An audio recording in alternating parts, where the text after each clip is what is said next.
Okay, hello everyone. Ang lecture natin ngayon tungkol sa Psikolohiyang Pilipino. Shout out sa mga estudyante ko dyan on Psikolohiyang Pilipino. I'm sure maalala pa ninyo itong discussion na to, no? So this lecture tungkol to sa psychology of bahala na.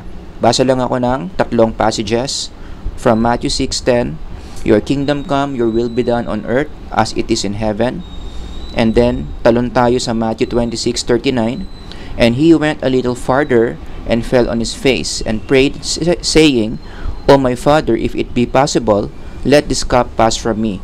Nevertheless, not as I will, but as you will. Ito yung mga panahon that Jesus already knew na malapit na siyang mapako sa krus. So, anxious siya, he dealt on that emotion by prayer. And then, from Matthew, talon tayo sa Ephesians 6:11, gawin nating Tagalog, gamitin ninyo ang lahat ng kagamitan at sandatang kaloob ng Diyos upang mapaglabanan ninyo ang mga pakana ng dyablo. As I always say sa channel ko whenever I deliver a lecture, yung mga passages na yan, may kinalaman yan sa topic natin. As we go along, i-connect natin yung tatlong yan sa psikolohiya ng bahala na. So before you listen to this lecture, i-activate nyo muna yung memories nyo on bahala na. Number 1, mag-isip kayo ng dalawang situations in your life na nasabi nyo yung words na bahala na. When was the last time na sinabi nyo yan, bahala na? Ano yung circumstances? Ano yung context? Nasaan kayo nun? Ano yung mangyayari kaya mo nasabing bahala na? And then balik kayo or punta kayo sa number 2, ano ngayon nangyari? Ano yung naging outcome doon sa situation na sinabi mong bahala na? So, nagtuloy ka pa rin sa situation na yon, no? So, ano nangyari after? Yon. So, that's the way you activate those memories of your bahala na. Okay? So, pag-usapan natin yung psikolohiya ng bahala na, ito ang definition yan sa Psikolohiyang Pilipino. Entrusting the outcome of something outside the self. I want you to read the word outside. Sabihin nyo outside. Or sa Tagalog, sa labas. So, ito yung pinagkakatiwala natin, yung outcome. Ano ba sa Tagalog yun? Yung resulta ng mga bagay-bagay sa buhay natin sa isang bagay na labas sa atin. Hindi tayo. And in the original context of bahala na, ano yung outside na yan? It is God. Or from the word, bathala. Kaya yung origin ng word na bahala na came from bathala. Kumbaga parang ano yan God na. Okay? So naging bathala na, bahala na. Si God na ang bahala. Kung ano man yung outcome na mararanasan ko, si Lord na ang bahala. So yan yung origin ng term na bahala na. It's very theological. It assumes that there is a living being who is God. Kaya ang laki ng implication nito sa mga atheists, kung may kakilala kang hindi naniniwala sa Diyos, tapos biglang nagsabi siya ng bahala na, pwede mo siyang i-correct. Excuse me, hindi mo pwede sabihin bahala na because in your perspective, there is no God. Got that? Yan yung correct usage ng bahala na, naniniwala ka na may Diyos, at naniniwala ka na yung Diyos na yon, kaya niyang ma-impluensyahan yung outcome ng situation mo. So, it doesn't make sense for an atheist to say, bahala na, if in the first place, sa paniniwala niya, wala namang bathala. Alright? So, ito yung framework na meron tayo o ginagamit natin kapag hindi tayo gumagamit ng bahala na. Kaya nga, non-bahala na. Ito yung mga situations where we believe na meron tayong direct influence. Yung effort natin may direct effect sa outcome. Yung mga bagay-bagay nakadepende sa akin. Ganyan yung framework natin kapag naglalaba tayo. Diba? Whether or not yung damit mo magiging mabango, o matatanggal mo yung mancha, o matatanggal mo yung ink ng ballpen na natapon doon, depende yun sa effort mo. So, meron kang katawan, yung katawan mo ginamit mo to exert effort, nagkusot ka ng matindi, nilagyan mo na kung ano-anong mga sabon, kaya yung damit mo naging mabango at maputi. Yon. Or another example is luto. Yung outcome ng niluluto mo, depende yon sa effort mo kung magiging masarap ba or hindi. Ba? So, meron kang katawan, Nag-exert ka ng effort para magluto ng adobo, ginalingan mo, talagang ginalingan mo yung paghalo ng mga ingredients, binantayan mo para tamang-tama lang yung timpla, minarinate mo ng mabuti yung manok. So ano nangyari? Naging masarap yung adobo mo. It all dependent on you. Ganon din sa paglilinis ng bahay. Whether or not yung bahay mo magiging malinis or madumi, nasa effort mo yon. Gusto mo yung bahay mo malinis. Depende yun kung gaano katindi ka magwalis, gaano ka katindi magpunas ng kasangkapan, gaano ka kasipag magmap ng sahig para matanggal yung mga panghe ng ihi ng aso. It all depended on your effort. Last example, ganun din sa paglalaro ng basketball or any sport. Pero basketball na lang yung example ko dito. Whether or not magiging MVP ka, depende yan sa effort mo sa katawan mo. Talagang everyday nag-practice ka, pre-practice mo yung shooting mo, pre-practice mo yung resistensya mo, hindi ka madaling mapagod, dumipensa ka ng maayos, more or less mai-impluwensyahan mo yung outcome whether or not magiging MVP ka. So yun yung mga situations na under ng bahala na. Pero in our life, sa buhay ng mga Pilipino, merong tayong mga pagkakataon na alam natin, wala sa kamay natin yung outcome ng isang bagay. And in those situations, dyan tayo gagamit ng framework na bahala na. Sa Tagalog, ito, tinatanggap natin na wala sa mga kamay ko ang mangyayari sa akin. It is something beyond myself para sa mga Englishero dyan. It is beyond myself. Inaamin mo that your personal resources are not enough. Hindi sapat yung pera mo. Kahit gaano karami yung pera mo, for some reason, hindi yan sapat para ma-impluwensyahan mo yung outcome. Some examples would be, let's say, you are diagnosed with cancer.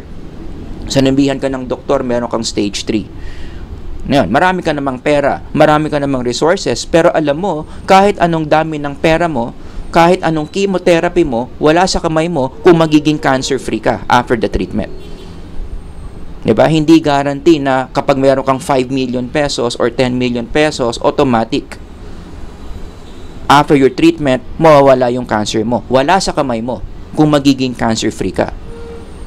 Ginagamit natin yung framework na to if we are facing big decisions.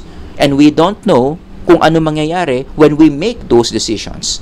Some examples would be pagdating sa pagpapakasal.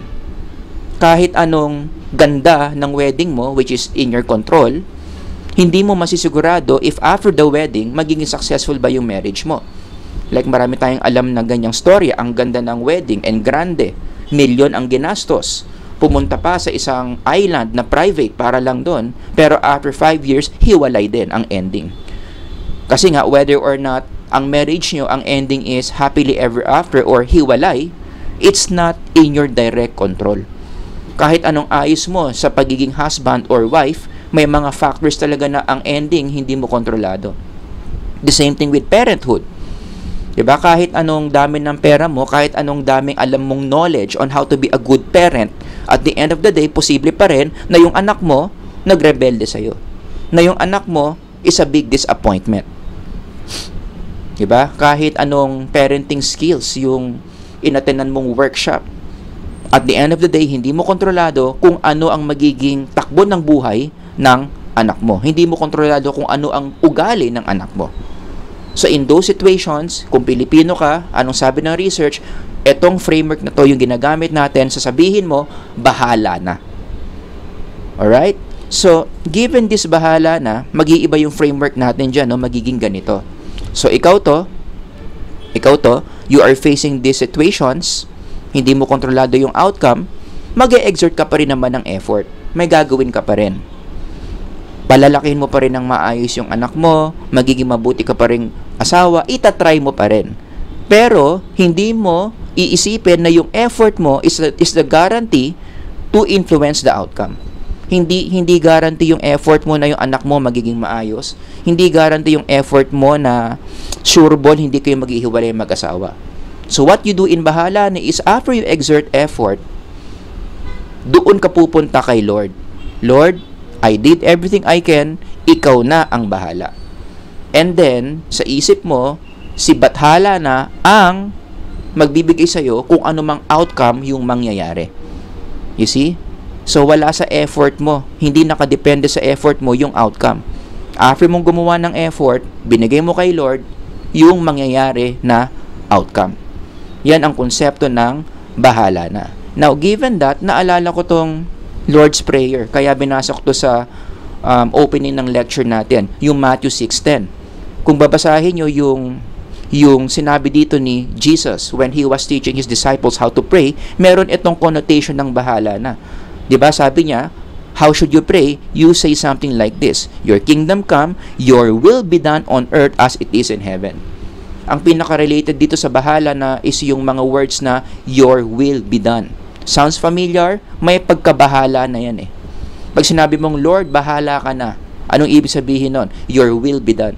Ginawa ko ng lahat, binibigay ko na sa'yo kung ano yung outcome na gusto mong mangyari. Kung ano yung gusto mong mangyari. Yun yung your will be done. Kaya I could say na yung words na your will be done in the Lord's Prayer is equivalent to bahala ka na, Lord. So meron itong echo, meron itong alingaw-ngaw ng Filipino, bahala na. Okay? Actually, yung isa ko pang verse na binasa is the application of this one. Kasi dito, ang context ito, Jesus was teaching His disciples how to pray.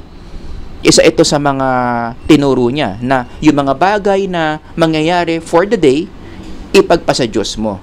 Sabihin mong bahala na. Ito practice niya on His own life. This was the time na malapit na siyang ipako sa krus, He prayed. Ano ang prayer niya? And He went a little farther and fell on His face and prayed, saying, O my Father, if it be possible, let this cup pass from me. Nevertheless, not as I will, but as you will. Sinabi na naman niya dito yung, your will be done. Not my will, but your will. Basically, ang sinasabi niya, whether or not matuloy yung crucifixion, sana yung mangibabaw, yung mangyari, yung outcome is your will, but not my will. Kasi kung siya yung tatanungin, ayaw niya matuloy yung crucifixion. Kasi kaya nga niya sinabi niya, if it's possible, let this cup pass from me. So in his human nature, ayaw niya. But in his God nature, ano ang nangingibabaw? Mangibabaw dapat yung kagustuhan ng Diyos over His own will. So meron na naman itong alingaw-ngaw ng bahala na. Alright? So sana naintindihan nyo kung paano nag-work ang bahala na. Every time we are faced in a situation where we believe wala sa kamay natin ang outcome, what do we do after we exert the effort?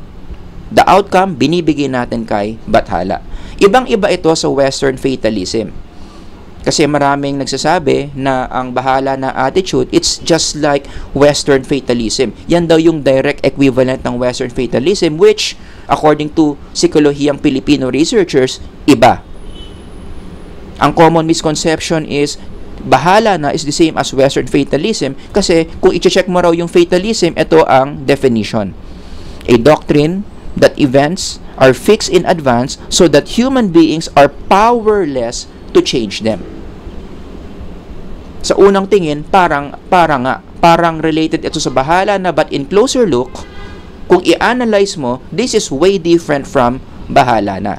Now, let me explain. Bakit iba ang fatalism sa bahala na? Ano ang difference? Number one, iba ang Western fatalism kasi sa fatalism, yung pinaka-force dito, yung pinaka-agent dito na nag-i-impluwensya sa possible outcome is impersonal.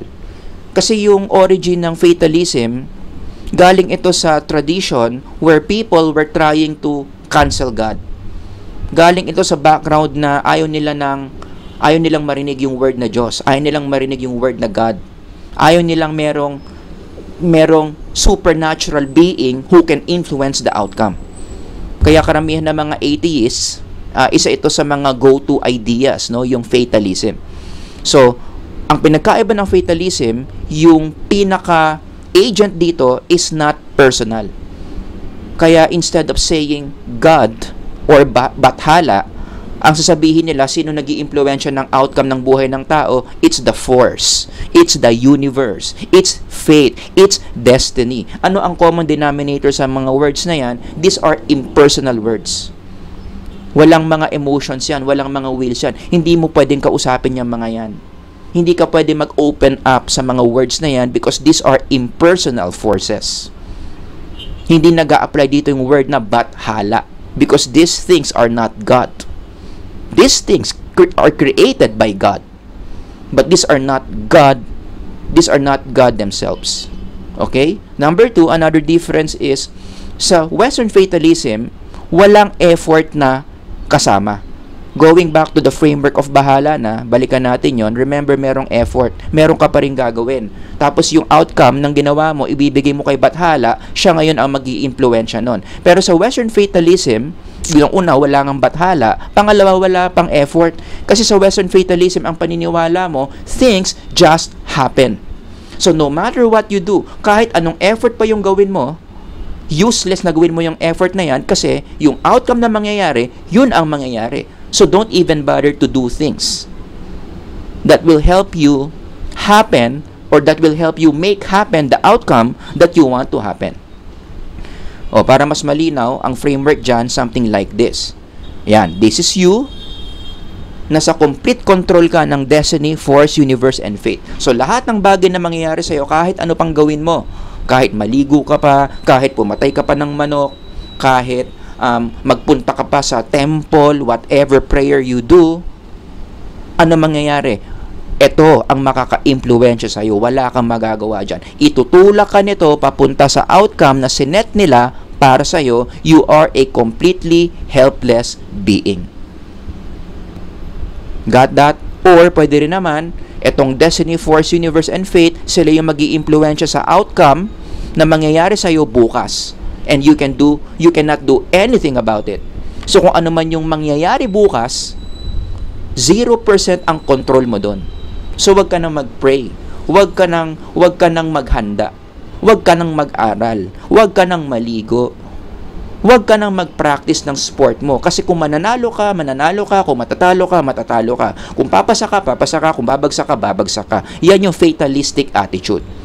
Hindi mo na kailangan ng effort, antayin mo na lang yung outcome na mangyayari na sinet ng destiny, force, universe, and fate. Kaya naalala ko dito yung movie na Final Destination. This is a very fatalistic movie. For those of you na nakapanood ng movie na yan, di ba yan yung idea dyan eh. Lahat sila destined mamatay. And in the movie, kung ano-ano mga pinaggagawa nila to escape death, to cancel the curse. But at the end of the movie, pasensya na, spoiler, but in the end of the movie, natakasan ba nila yung impending death nila? Hindi. Diba? Yung mga bida, yung mga huling namamatay, akala nila they were able to cheat death. But at the end of the movie, again, pasensya na, naging spoiler ako dito, but at the end of the movie, lahat sila deads pa rin.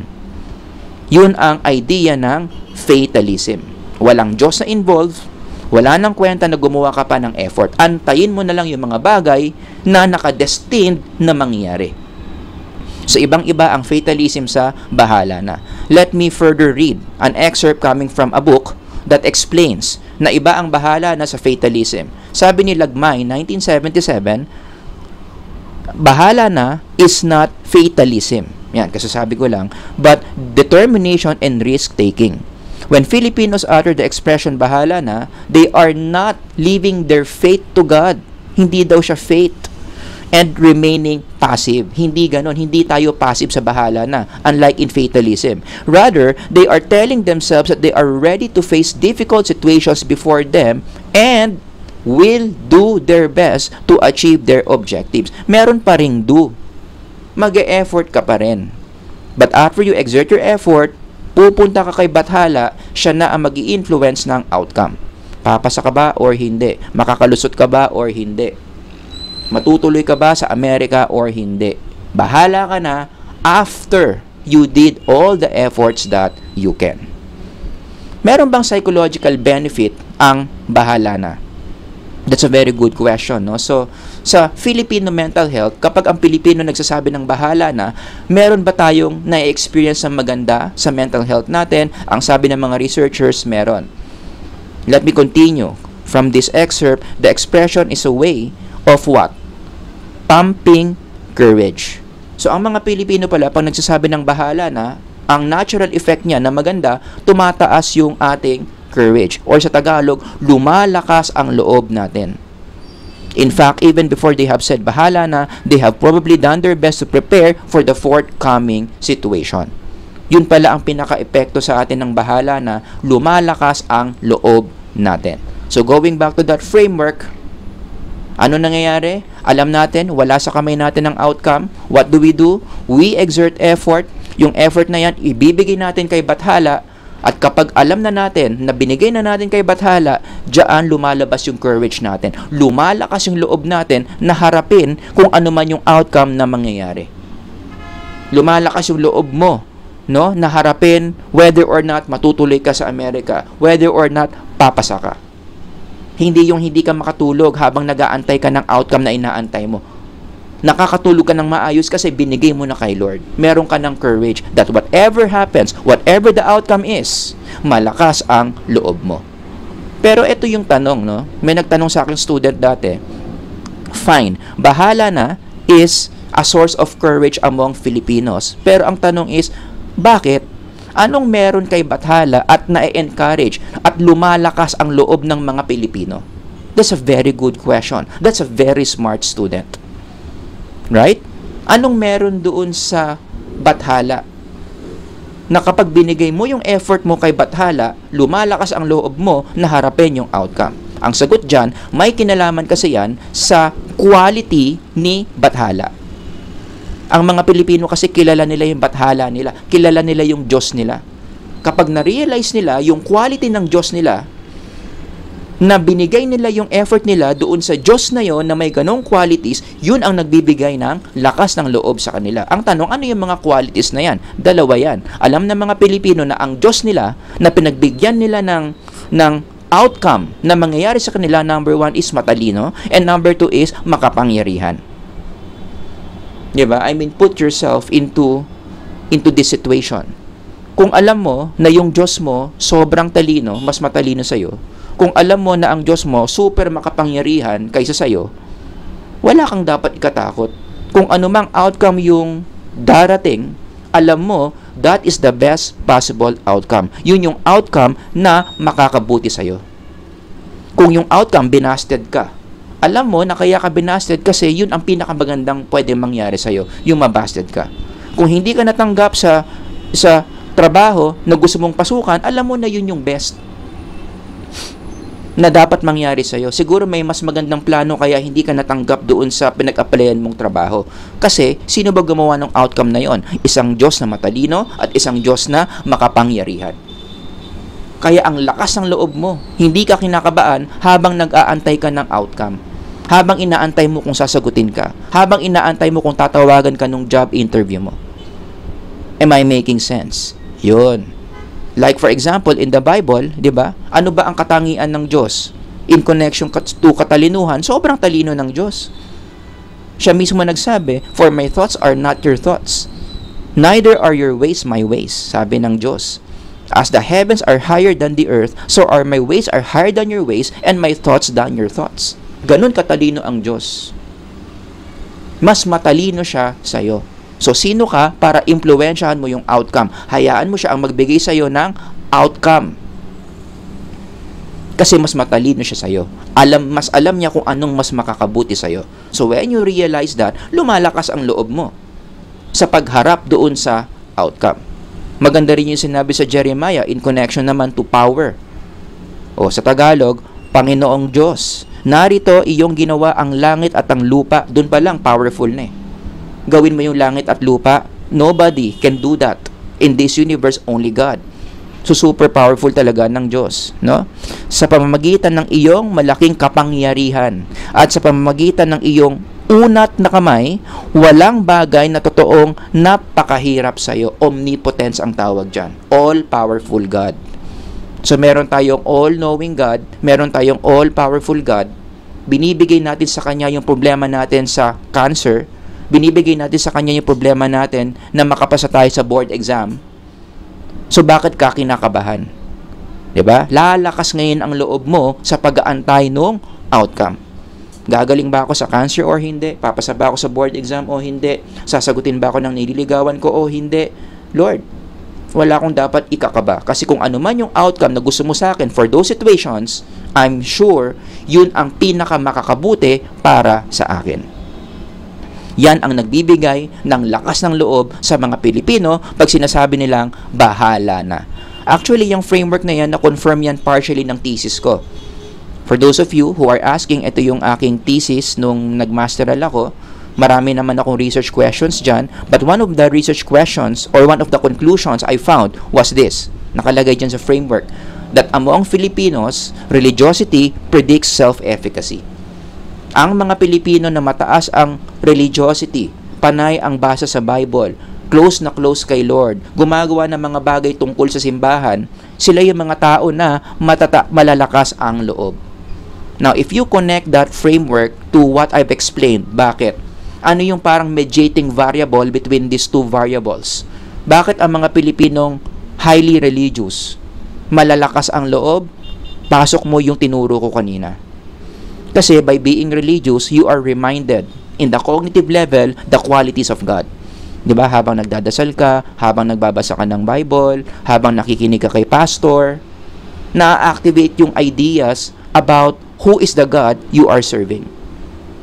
So naaalala mo na ang Diyos pala na sinasamba mo, ang Diyos ng Biblia, super talino. Naaalala mo na ang Diyos ng Biblia, super powerful. Pag naalala mo yun, yun ang nagbibigay sa iyo ng self-efficacy, also known as lakas ng loob. Diba? Kaya ang application dito, paano magpalakas ang loob ng tao? Anong sagot? You help people remember those two qualities of God. Ipaalala mo sa isang tao na pinapalakas mo yung loob niya na ang Diyos, na merong Diyos na, number 1, matalino at super makapangyarihan. Si Yorme Isko, nung mayor siya ng Maynila, ganyan yung paraan niya sa pagpapalakas ng loob ng mga Manileño . Diba? Lalo na nung COVID-19, ang dami mga challenges. So whenever he gives message to a speech, lagi niyang ini-involve ang Diyos. Kaya niya lagi sinasabi, God first, may awa ang Diyos. Merong Diyos na mas makapangyarihan sa atin, tutulungan niya tayo, bibigyan niya tayo ng resources para malagpasan itong COVID-19 pandemic. By saying those words, lumalakas ang loob ng mga Manileño. Nare-realize nila na merong Diyos na matalino at makapangyarihan. Yun. That's why as we close this lecture, anong take-away natin dito sa bahala na?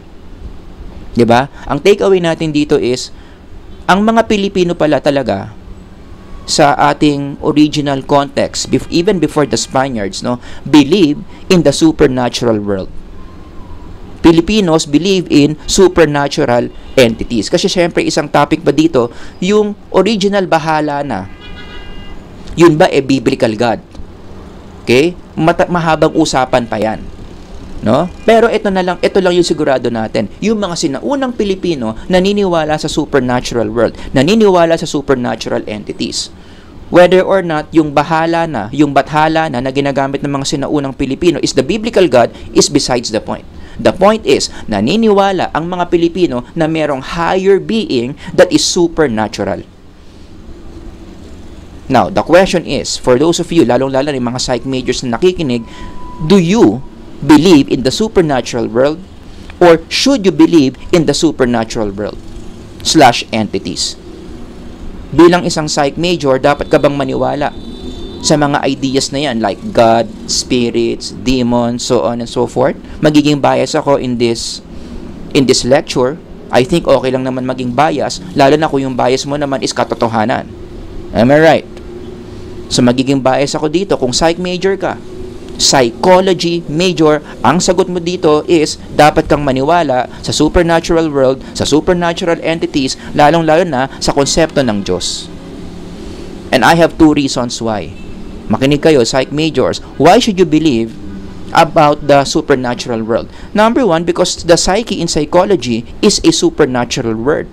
It is a supernatural entity.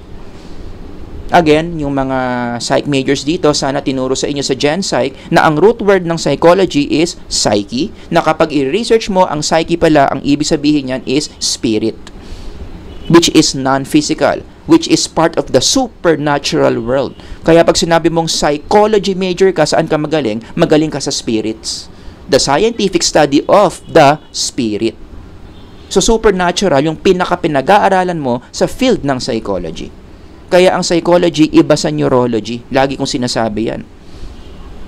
Ang neurology, ang pinag-uusapan dyan yung katawan ng tao na may kinalaman sa thinking, feeling, and behavior, such as brain and the neurons, and the spinal cord, and the hormones, and the neurotransmitters. Yun yung mga biological things that influence our behaviors.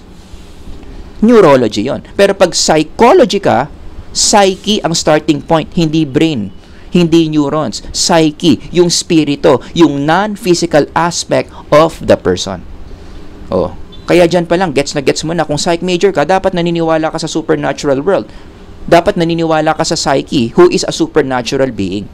Kung ikaw psych major, tapos hindi ka naniniwala sa psyche, lagi ko itong sinasabi, no, para kang barberong hindi naniniwala sa buhok, or para kang grab driver na hindi ka naniniwala sa kotse.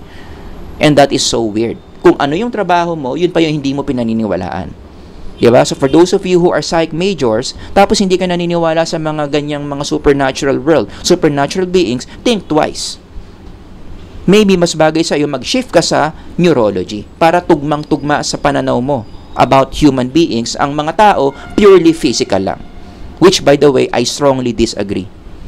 We are not just fully physical, but we are spiritual beings in a physical body. Diba? Kaya, given point number 1, ang laki ng implication nito especially for psych majors. Dapat open kayo sa idea na may mga supernatural forces that affects our psyche. May mga supernatural forces ang nakakaapekto sa ating tatlong domains. May mga supernatural forces may epekto sa pag-iisip natin, may epekto sa emotions natin, may epekto sa behaviors natin. Hindi laging neurons, hindi laging rewards and punishment, hindi laging belief systems yung nakaka-influence sa psyche. Merong mga supernatural forces na may kakayanan to influence our psychological functioning. Tulad ng if you dig deeper, the supernatural world, especially Filipino psychology, yung mga words na yan, ang laki ng mga impluwensya niyan in the way we understand human behavior in the Filipino culture. Hindi mo pwedeng ipagsawalang bahala yung mga concepts na yan. Kung talagang gusto mong magsikolohiyang Pilipino, you have to acknowledge na ang mga Pilipino naniniwala na yung psychological system nila na iimpluwensyahan ng mga bagay na yan. That's deep within the psyche of Filipinos. Kaya wag mong pagtawanan yung mga words na yan. Wag mong maliitin yung mga words na yan. Wag mong ipagsawalang bahala yung mga words na yan because sa perspective ng mga Pilipino, these are legit forces. These are legit beings that they believe to be influencing them psychologically. Marami akong lecture on this, no? For each bullet, meron akong lecture dyan, but we don't have enough time to discuss everything. For this lecture, mag-focus lang ako dun sa sanib. Lalong-lalo na yung mga psych majors na nakikinig dyan. Lalong-lalo na yung mga nag-aaral dyan ng abnormal psychology, dapat may stand kayo about sanib or demon possession. Diba? Kasi ang usong attitude ngayon, lalong-lalo na sa scientific age, there's no such thing as demon possession. Everything is just DID. Lahat ng naririnig yung kaso na na-possess daw, nag-iiba yung boses, nag-iiba ng language, ano lang yan DID lang yan. Dissociative Identity Disorder lang yan. Na ipapaliwanag yan ng DSM-5. Merong mga treatment programs dyan. Now, don't get me wrong. I also believe na meron talagang DID. Pero ito yung challenge questions ko sa inyo, especially for those of you who doubt the supernatural world. Is it possible that all demon possession reported cases are false? Kolektahin mo lahat ng istorya ng mga tao na demon possessed. Gaano kataas yung probability na lahat yon peke? Na lahat yon gawa-gawa lang? Na lahat yon talagang DID lang? Ang tamang sagot dyan, if you are in the right frame of thinking, is maliit yung chance na lahat yon false. Kahit papano, although we don't know the exact number, but the point is, merong mga cases doon, hindi siya DID, but it's a real case of demon possession. Hindi lahat ng nag-iiba ang boses, hindi lahat ng nag-iiba ang language. Hindi lahat ng sobrang lakas na tao na 10 tao hindi sila kayang mapigilan, gawa-gawa lang, or peke, or it's just a state of mind. Kahit papano, merong mga cases dyan, this is really a supernatural case. Kaya ang implication dyan, when it comes to these situations, when it comes to these conditions, parehong kailangan ng psychologist at ng Holy Spirit.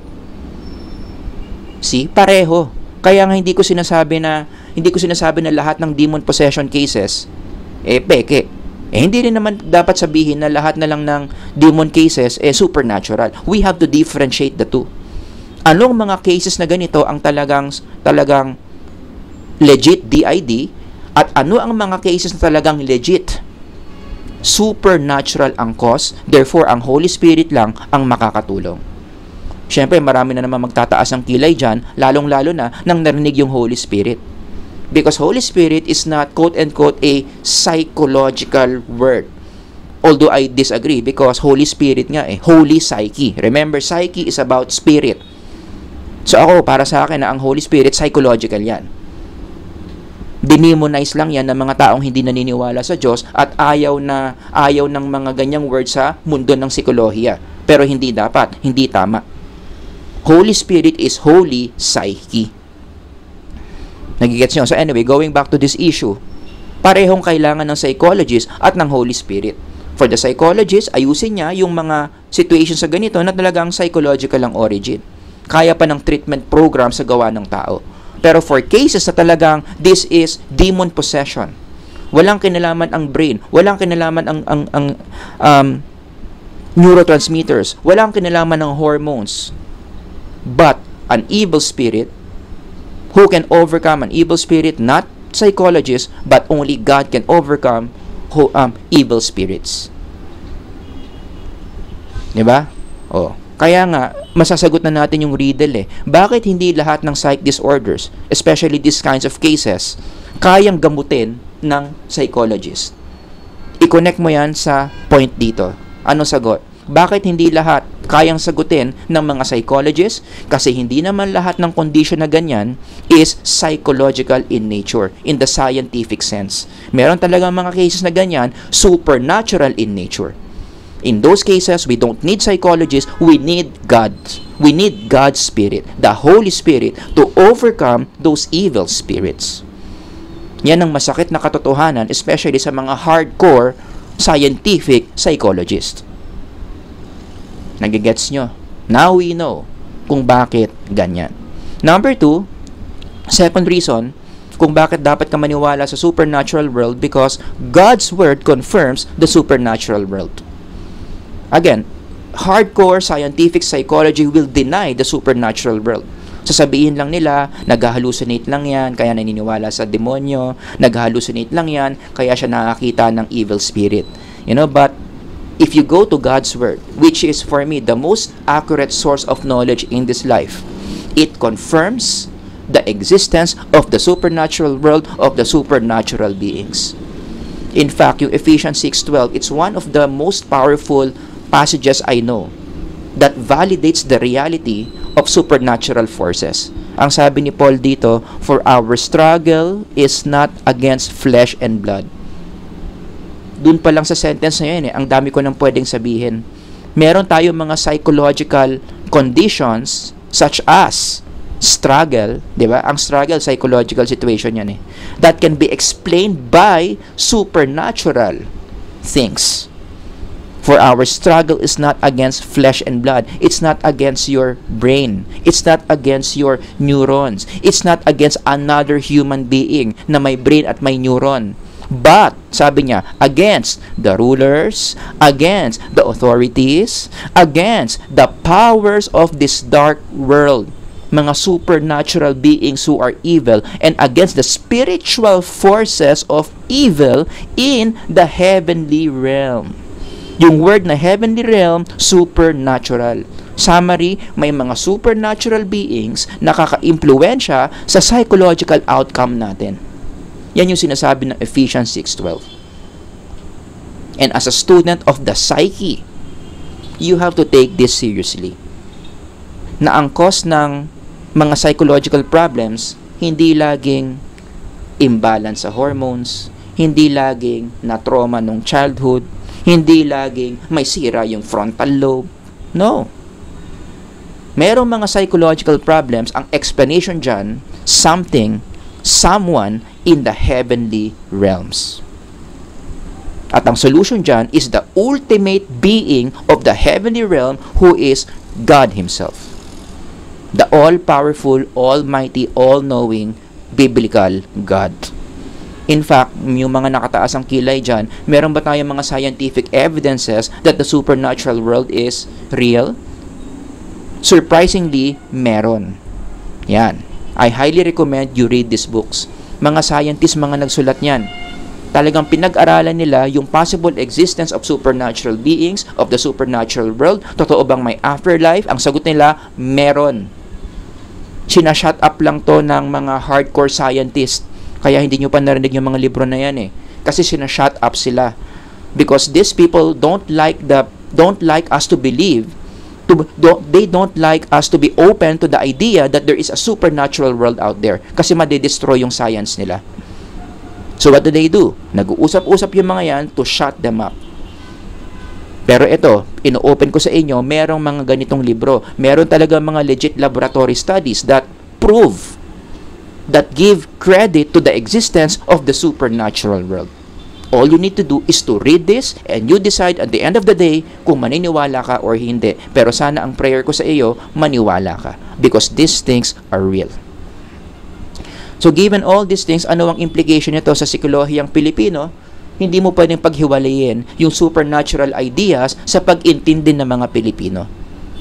So kung gusto mong maintindihan yung Filipino thinking, emotions, and behaviors, saan nanggagaling yung mga ganyang patterns sa mga Pilipino, huwag kang laging scientific method. Huwag kang punta ng punta sa journal article. Huwag kang kinig ng kinig kay Sigmund Freud. Although those things are good, hindi ko sinasabing masasama yun, pero i-contextualize mo kapag Pilipino ang ina-analyze mo.